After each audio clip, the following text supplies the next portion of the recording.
Hey.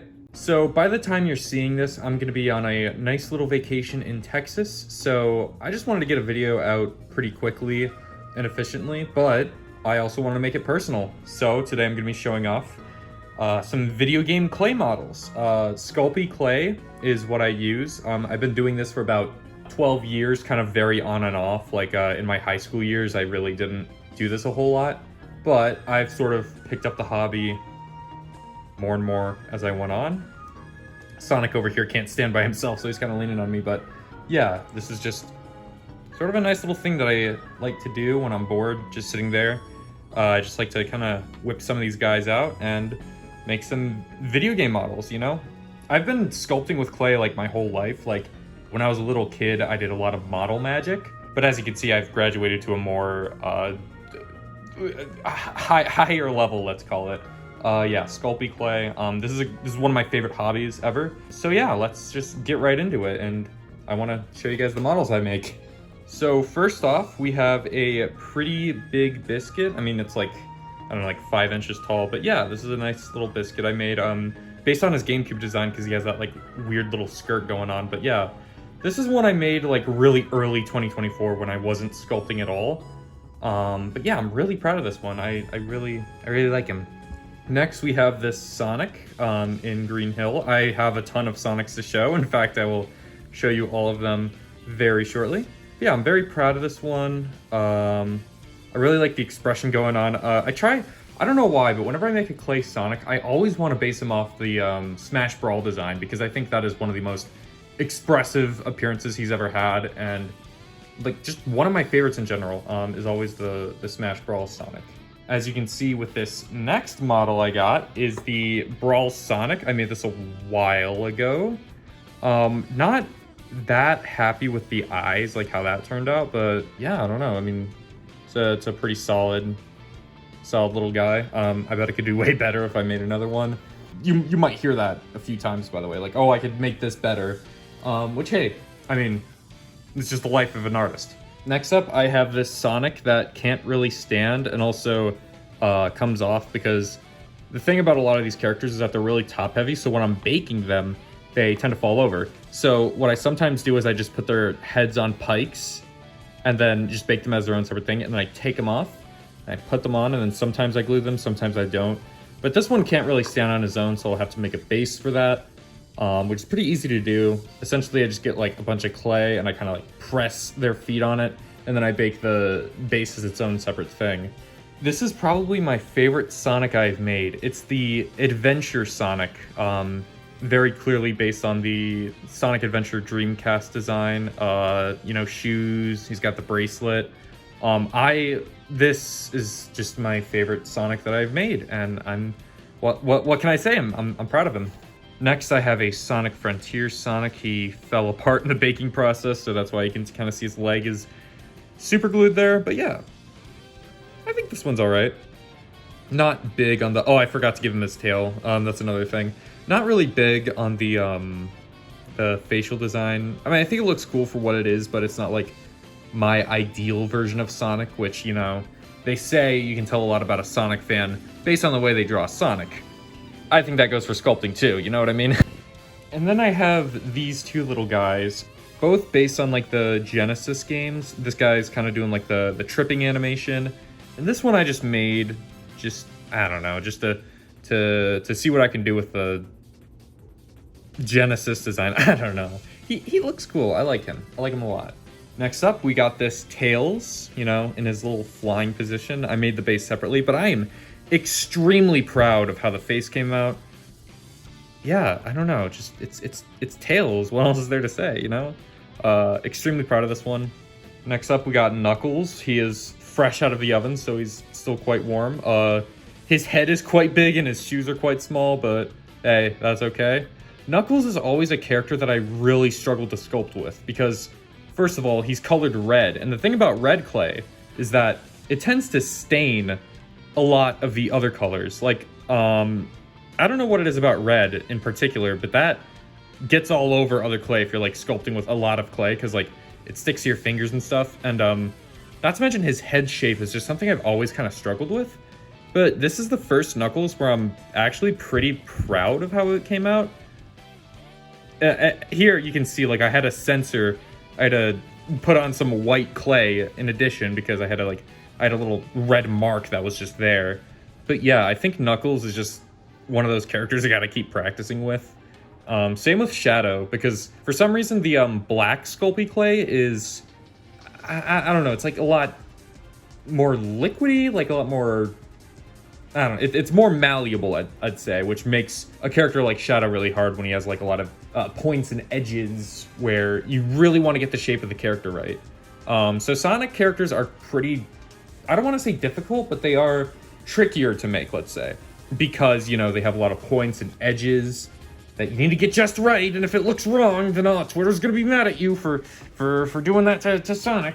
Next, we have an Amy Rose who cannot stand up on her own, but yeah, this is also based on the adventure design, and I honestly, I don't know, I'm pretty happy with how this one turned out.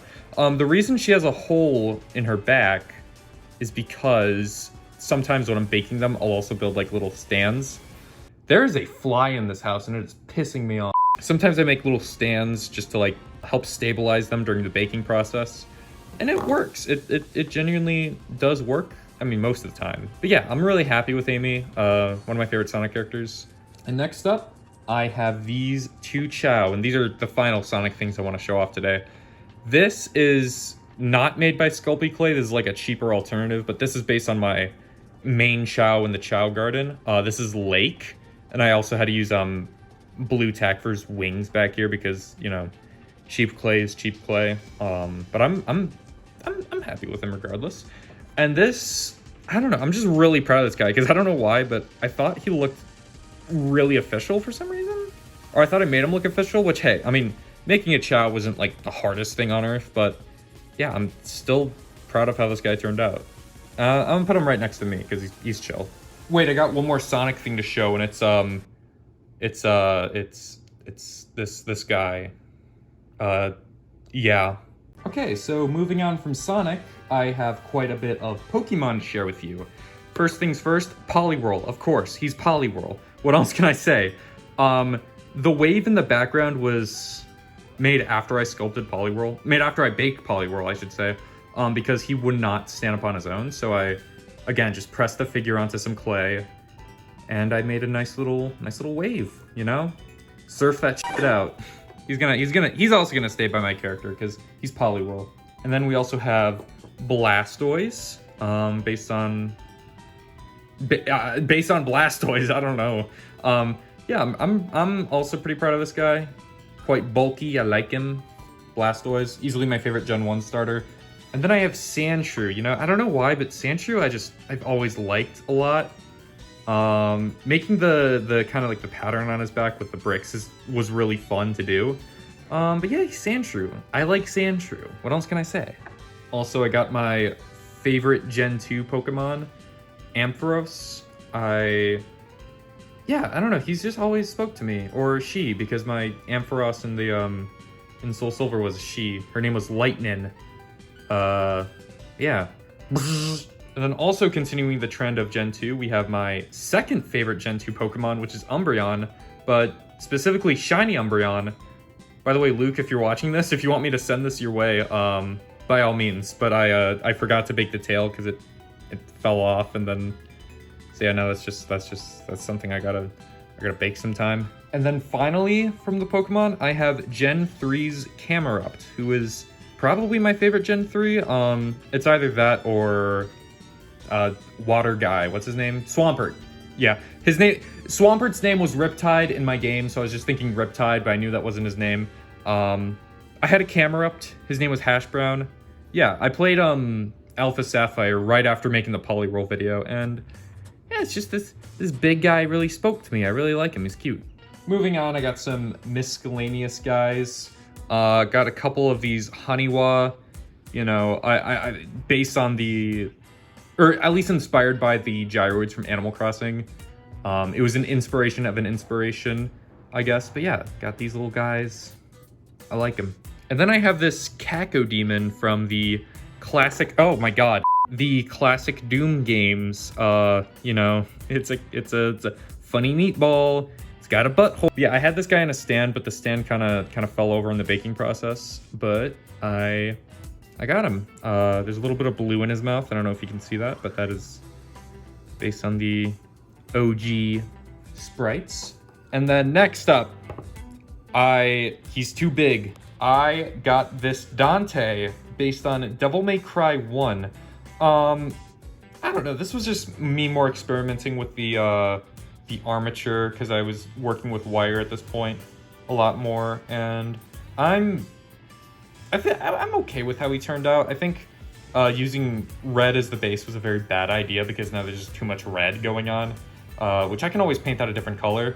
But yeah, I think he turned out pretty decent. My favorite part is making the Alistair over here. The sword just looks so cool, and the Alistair is a very underrated weapon in Devil May Cry. But yeah, that's DMC1 Dante.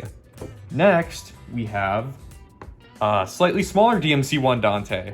No Alistair this time because I was too lazy to make it, but yeah, I like this one more for the posing, and plus I think it got more of the details right. And also the base is just better. I tried making it more gothic theme, akin to, you know, Devil May Cry 1's very gothic aesthetic, which I think that game does superbly well, by the way. But yeah, the base, the what you call it, the support was kind of funny because he still fell down regardless, so I had to glue his legs, and his cape just, wow, from the backside you can even see the wires extruding out, which I did not intend, and then there's this big hole in this blah. But you're mostly going to see him in this position, so it's fine anyway. The face is really hard to do because, I don't know, maybe I made his hair too short in some areas. I don't know. Maybe I didn't do his hair perfectly. See, I'm just nitpicking myself right now. But I don't know. I always strive to do better, I guess. I guess that's one of the main things you can say about my artistry. And then also, I got Metal Poliwhirl. I don't know what inspired... Well, I do know what inspired me to do this. It was Metal Sonic and Poliwhirl. And I was thinking to myself, and I was like, oh, I have a vision. And yeah, I think he's cool. He's Metal Poliwhirl. I like this guy. Yeah. Yeah, it also reminds me of that one enemy from Sonic Unleashed, the Typhoons or whatever. Next up, I have one of my favorite platformer scrimblies of all time, Klonoa. Yeah, here's Klonoa. This is easily one of my favorite platformers of all time. Just such a cute guy, based on the Door to Phantom Isle design. Yeah, just look at that face. Look at that face. Look how cute it is.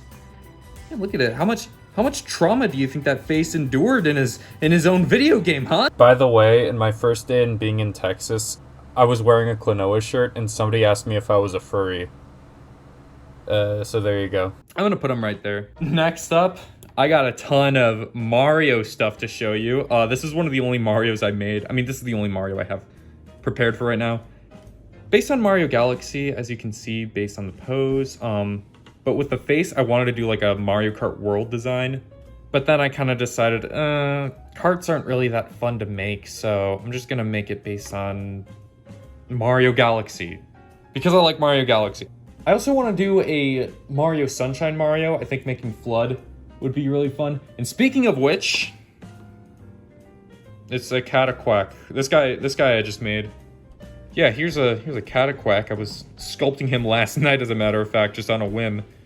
Didn't turn out the greatest because he kind of falls and his lips kind of hitting the floor. But hey, it's Cataquack. I don't know how much official merchandise there is of him. And that's also one of the things I try doing with my video game clay models, is I try avoiding ones that there are so much merch of, because, you know, I could just make something kind of like the Toad Warrior from the Super Mario Brothers Super Show. Yeah, it's the biker toad guy. I don't know why, but just one morning I was like, oh yeah, I remember that one episode of that one Mario cartoon I used to watch as a kid. And yeah, it's got the Toad Warrior. I'm sorry. And then I have Dark Bones, who I mentioned in my Mario Kart World review, but is from the Mario baseball games. I like this guy quite a bit. Not a big fan of how I did the eyes, but I could always paint over that, hypothetically. But yeah, I really like the colors here. The bone's a little raggedy, but who cares? The shell is also really cool. Pretty proud of that shell. But yeah, it's dark bones. Next I have Free Runner Koopa. He's got a little water bottle. It's got a nice hat. The sunglasses were really weird to get right. Very, very particular. I don't know why. But yeah, I like the nice little text on his tank top and the water bottle.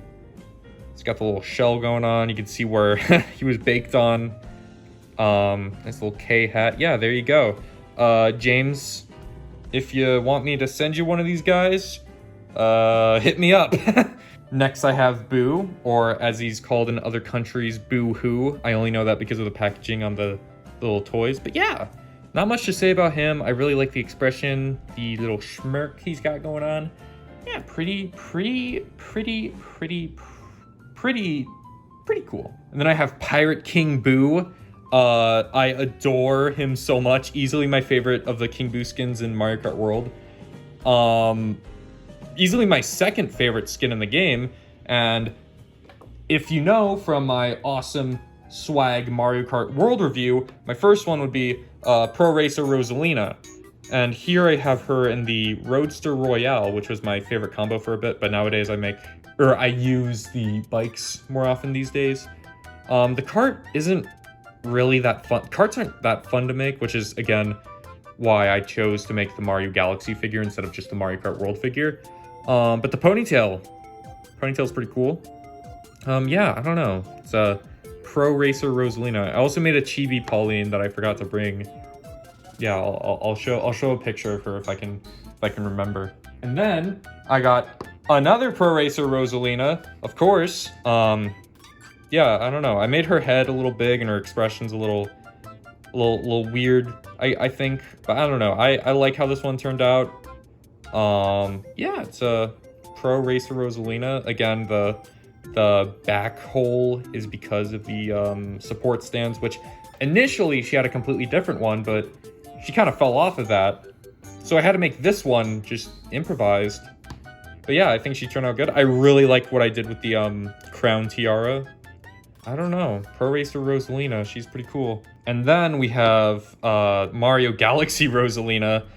Guess who TreyTheWilliam's favorite Mario character is challenge? Warning, impossible. And yeah, all things considered, I like her. I'm not really happy with the face there. And also her one of her earrings fell off and then just landed in her back there. But yeah, I like the chair. I think, I don't know, I'm really proud of the chair, even if it kind of falls over a little bit. But also the book. As you can see there, I kind of tried adding some of the details from the storybook, which I think is pretty cool. I don't know if you think it's pretty cool, but I think it's pretty cool. Because, you know, Mario Galaxy is an incredibly special game. Rosalina's storybook is, you know, personally such an incredible thing. I'm sure you've heard this a million times, so I'm not breaking any new grounds. But yeah, I absolutely adore that game. Next up I have...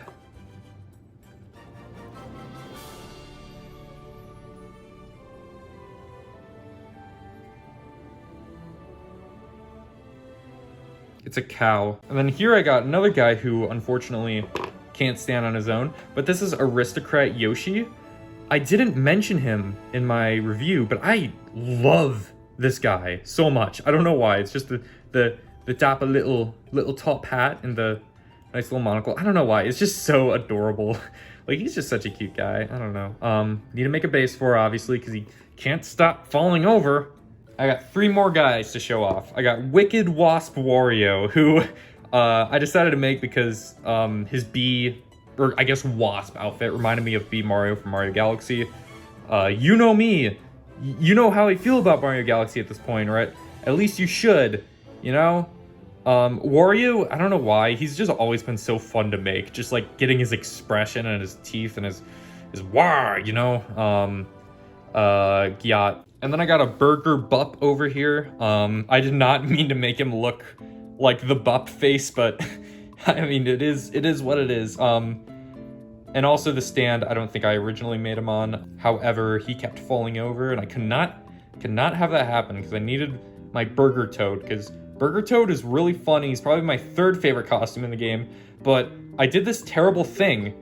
If you noticed, I forgot the sesame seeds on his head, which is terrible and horrible, and I really want to apologize for my actions. I'm really sorry. Last, and certainly not least for me personally, is this guy.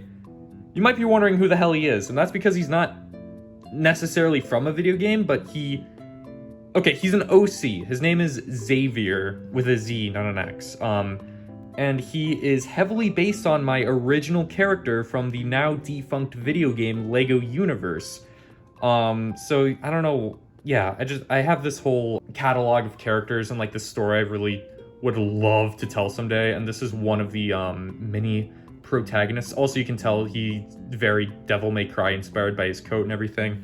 But yeah, I would love to put him in action someday, you know.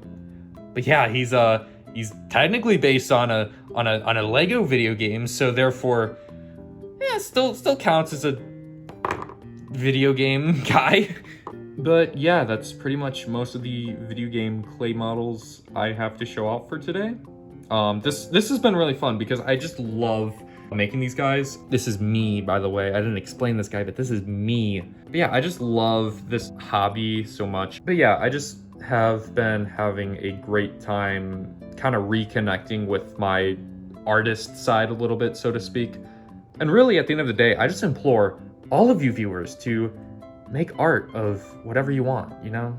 Just do your thing, because I think art is wonderful for connecting with yourself and your consciousness, I guess.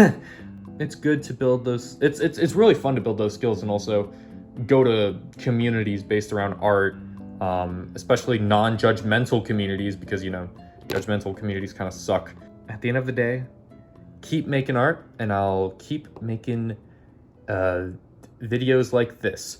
If you guys have a favorite sculpt that I did, leave that in the comments. If you guys have any requests for sculpts to do, leave those in the comments too, so I can ignore them.